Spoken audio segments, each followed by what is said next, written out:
dapat isaalang-alang ng Estado ang mga pangangailangan at kondisyon ng rehiyon at sektor.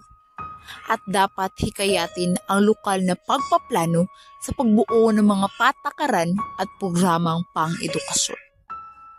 Yan lamang iyan sa mga katagang matatagpuan sa Artikulo 14 ng Saligang Batas ng taong 1987. Ang kurikulum ay patuloy na namumutawi bilang isang sangkap sa masalimuot at mabusising paglalakbay mula sa apat na sulok ng classroom tungo sa profesional na larangan ng mga estudyante.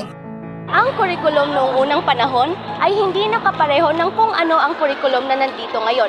May ibang parte ng kurikulum noong unang panahon na nakitang pinaka-importante sa lahat na nandito pa rin. Ngunit ang iba na may nawala na. Paano at bakit kaya ito nangyari? Kanya-kanya ang pangangailangan ng mga estudyante sa Pilipinas, noon pa man hanggang sa kasalukuyan. Samot-saring isyu na rin ang idulot ng mga pagbabagong ito at samot-sari ang mga naging epekto. Di naman din may papasubali na ang mga epekto nito ay parehong may positibo at negatibo. Positibo. Iyon ay sapagkat mas nagiging handa ang mga estudyante sa susunod na antas ng kanilang edukasyon at mas nagiging malinaw ang direksyon ng mga mag-aaral at ng mga guro sa patutunguhan ng kanilang paglalakbay na naayon naman din sa kung ano ang kasanayang hinihingi ng pamahalaan para sa mga dekalidad at nakahanda ng mga mamamayan, para sa mga profesional na mga larangan at sa paghahanda ng mga estudyante sa hinihingi ng pandaigdigang ekonomiya at kalakalan. Ilan sa mga samot-saring rason kung bakit pinag-uusapan ng isang kurikulum. Una ay ang pagbabagong nangyayari sa loob ng isang kurikulum.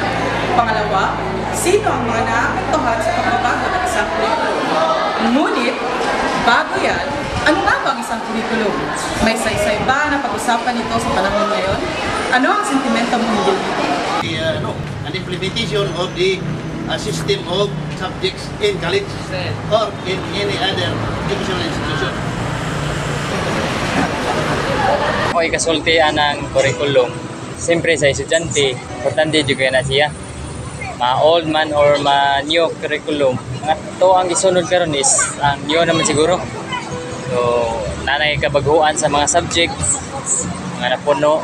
Ang curriculum ito ay ang mga courses na mong i-take gani sa from first year to fourth year. Natay gitawag na old curriculum o new curriculum. Sa among department kanang ang old katong mga atong old curriculum na mo katong mga forensic subject na mo is giusa to siya. Katong gitawag na criminalistics. Sa new curriculum bago na siya like katong mga forensic subjects na mo is ibuwag-buwag na. Fingerprints na mo na nasa first year. Among question document na nasa second year, among third year, lahi na po. Mas lindot siya kay mas ni daghan man ang subject niya, daghan makatunan ng mga estudyante. Curriculum is something that correlates with school, so it is something that students and even the college should follow. It is like something sa atong subject we have to follow good. So I think kanang it is structured to challenge students and bring out their full potential. Sa old curriculum na sa mga difference like sa diba sa una walay K-12. Pag sa ako naabtan na siya K-12. Ako tato ang last batch siya walay K-12 din. Naabtan ko sa K-12 kaya stop ko 1 year. Dahil ang ako hindi murag napunaan siya din. Nalang siya murag puno nga ka ng mga subjects gani. Like na murag mas gipasayo na lang nila unlike sa una nga kanang daghan kag mga buluhat. Like karon murag easy na lang kayo ang new curriculum. Uyon kayo kay ana magid siya naka-advantage man gyud sa new curriculum para nako kay sa K-12 maginigabot sa kanang sa grade 11 and grade 12 ang mga subjects nga naa diha inig ka college ninyo ang uban nato gamay na lang murag kun baga murag nagkanaang nag-recap na lang galay mo sa mga subject ninyo sa kanang kanara man gihapon mga masugatan na gapon ninyo subject pag senior high to college.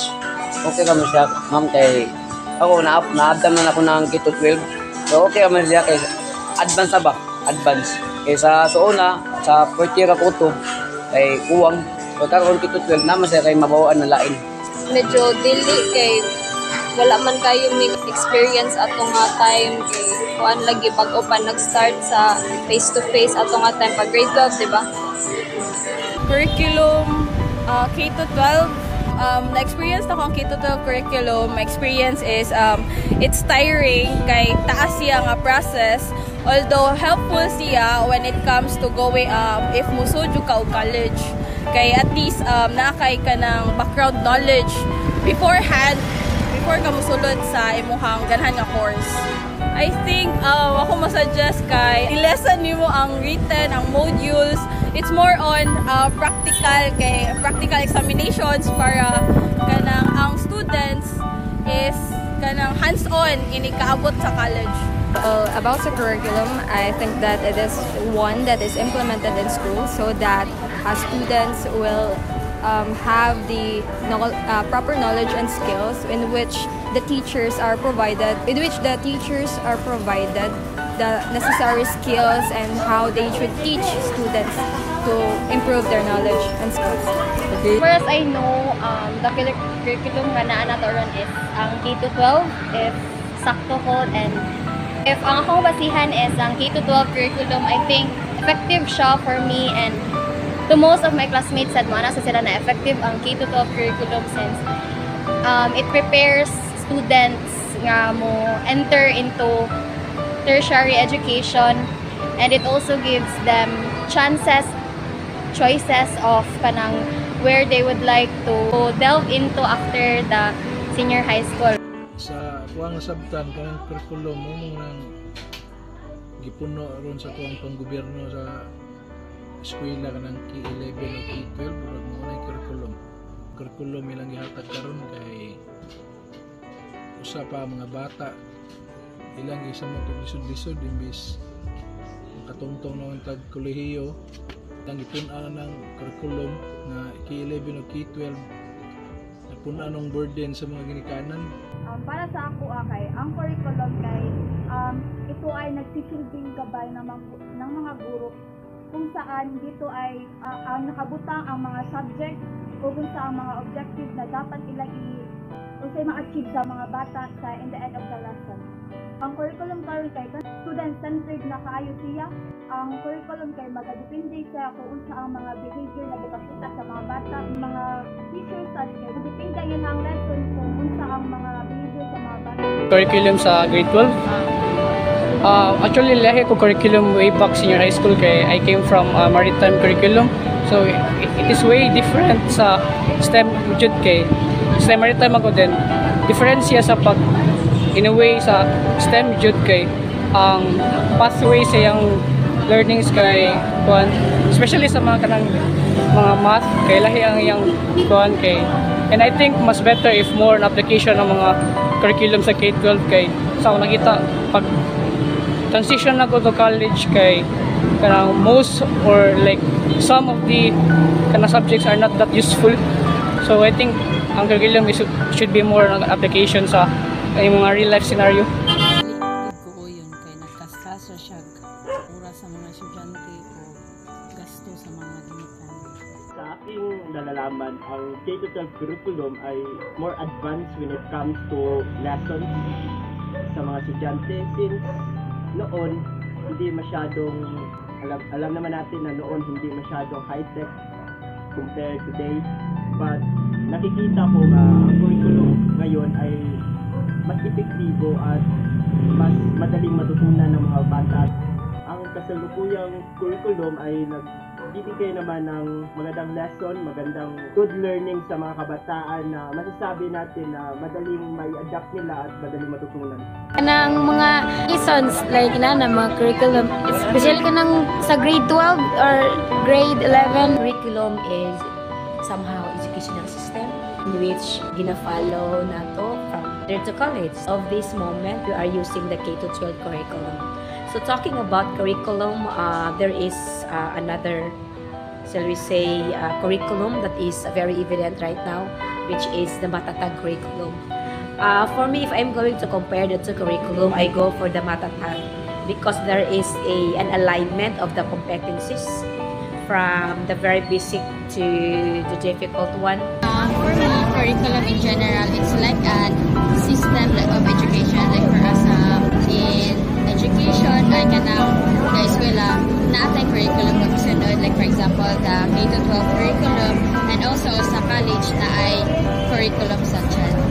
Ang idea ko sa salitang curriculum ay, for example, K-12 jud siya from elementary to high school tapos mag senior high pa niya. Ang kanaging ubang estudyante is kanaging naglisod niya napay senior high nagibutang nga ilang family kay kanaging maglisod og hatag og financial nila nga makapaskwela sila mga anak. Pabago-bago ang kurikulum sapagkat pabago-bago ang namamahala sa daloy nito at naaayon sa panahon ng kabihas ng nakatoka sa implementasyon nito.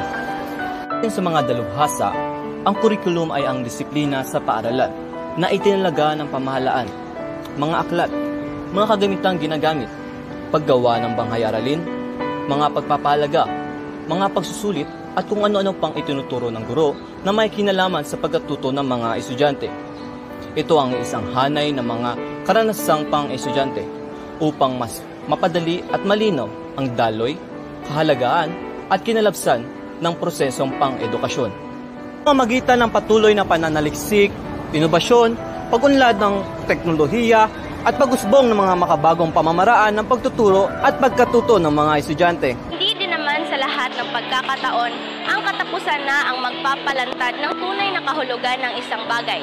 Sa sitwasyong ito na kung saan kurikulum na ang ating pag-uusapan, ang kasawian nito at kahulugan ay dapat lamang na magkasabay umiral at umusbong, nang sa pamamagitan ng pagsisikap ng mga tao at ahensyang kasangkot ay mas mapapadali ang implementasyon at pananaliksik ng kasalukuyang kurikulum. Sa pamamagitan nito, mas madali din nating malalaman ang tiyak nating mga patutunguhan.